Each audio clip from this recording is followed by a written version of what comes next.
So over the last couple of weeks, I've been meeting a lot of people and from different walks of life, mostly through work and personally as well.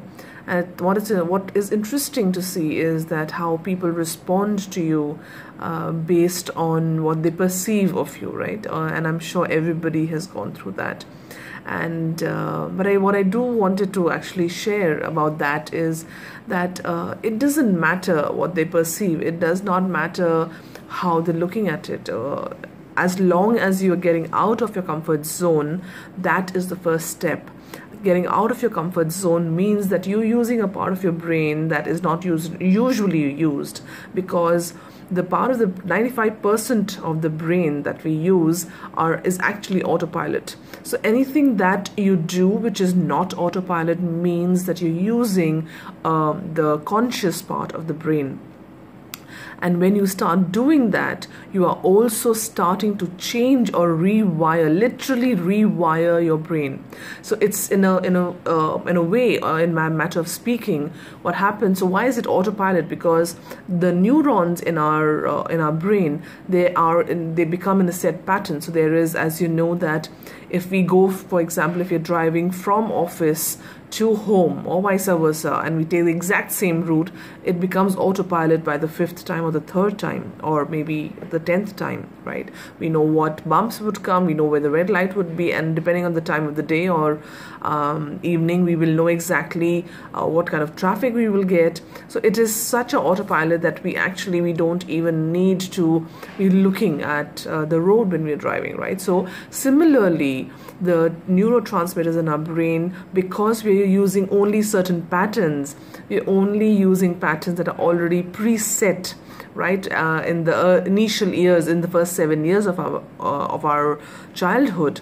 So we are using only the same pattern. So it's like saying that no matter where I go in the city, I'm only going to be using these 10 patterns and not beyond that. Only these 10 roads and these 10 directions. This is exactly what I'm going to be using. So imagine living your life, the 40, 50, 60, 80 years of your life like that. Right? And imagine when you change track, you might discover a new route, you might discover a new beauty, you might discover a new skill, and that is exactly what it means. So it doesn't matter what people perceive of you. What matters is how you perceive yourself. How do you look at yourself? And going back to what that celebrity mentioned, right? So my belief, my self-belief does not, or my success does not matter on what somebody else is looking at. I'm still going to do well because I will make sure that happens. So I will make sure, because any self-limiting belief that is there, I'm going to change it.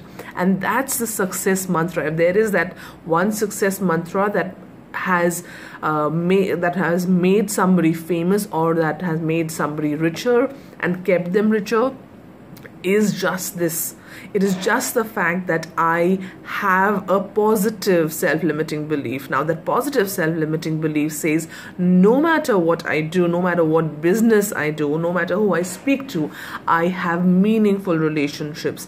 Or no matter where I put my money, I have meaningful creations, and I'm able to multiply the money, the investment that I have put in, right? And so that is an example of a positive self-limiting belief. And so go back. What I really want you to do, and I really urge you to do, is go back and over the next, we're starting a new week. This week, so between today and next Saturday, just maybe make a journal of your self-limiting beliefs. End of the day, before you just before you sleep, make a list of the self-limiting beliefs that you had. Or another way of doing it is to look at, what is it that I really wanted to achieve and what stopped me from achieving that.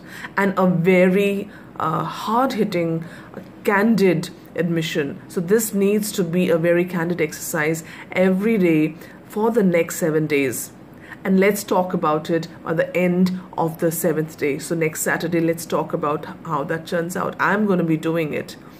So I'm really excited to also listen to how you look at your self-limiting beliefs, both positive and negative. So thank you so much for listening again. And like one of my favorite popular bloggers says that so if you would want to know when I come live or when a new video comes up, do subscribe to our channel and hit the bell icon, and I will catch you soon. So see you next time, and all the best. Do keep the journal and let's talk about it more.